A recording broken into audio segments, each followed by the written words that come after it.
Ventajas y desventajas de la fermentación rumial en vacunos. Al proceso de actividad metabólica de los microorganismos en el rumen de los vacunos se le conoce como fermentación rumial, presenta desventajas y ventajas, por este motivo es necesario conocer bien el tema para mitigar inconvenientes y aprovechar los beneficios.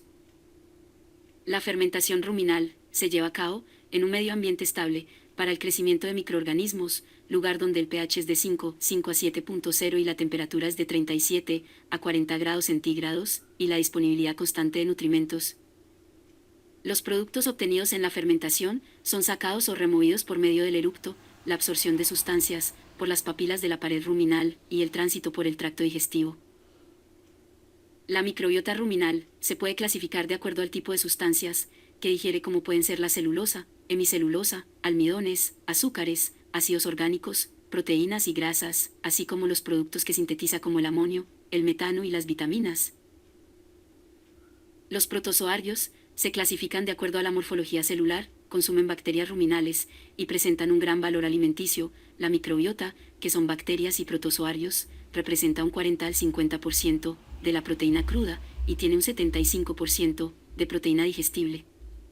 Las ventajas de la fermentación ruminal.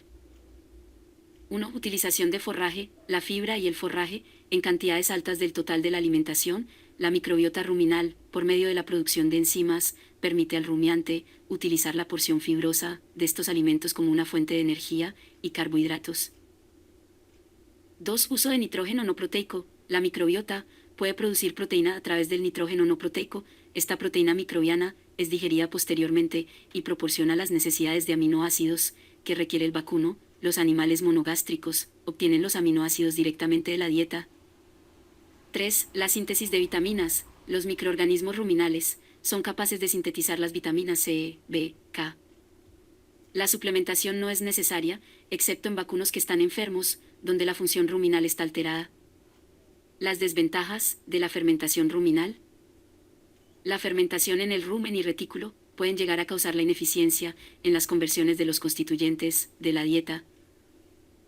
1. Producción de gas. El dióxido de carbono y el metano se obtienen como consecuencia de la degradación de los carbohidratos. Los que son eliminados por el rumen, los azúcares y almidones serían de mayor beneficio si pasaran a la o intestino para ser absorbidos. 2. La pérdida de proteína y nitrógeno. El amonio y los aminoácidos son el resultado final de la degradación de la proteína. Algunos de ellos son recombinados para formar la proteína microbiana, aunque en ciertas condiciones el amonio se pierde debido a la absorción a través de las paredes del rumen y la excreción por la orina. 3. El calor de la fermentación. Los microorganismos degradan el alimento y resíntesis de sustancias se genera calor. El calor de la fermentación es una desventaja en muchas instancias, aunque en ambientes fríos puede ser el calor una ayuda para mantener al vacuno dentro de sus requerimientos de energía.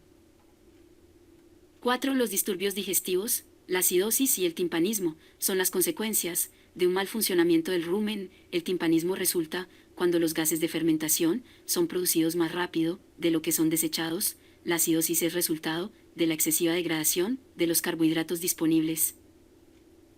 En un lote de vacunos de engorda, este problema ocasiona la erosión de la pared ruminal y abscesos hepáticos. Podemos concluir que los bovinos son animales que tienen una relación simbiótica mutuamente benéfica en el que existen los microorganismos en el tracto intestinal.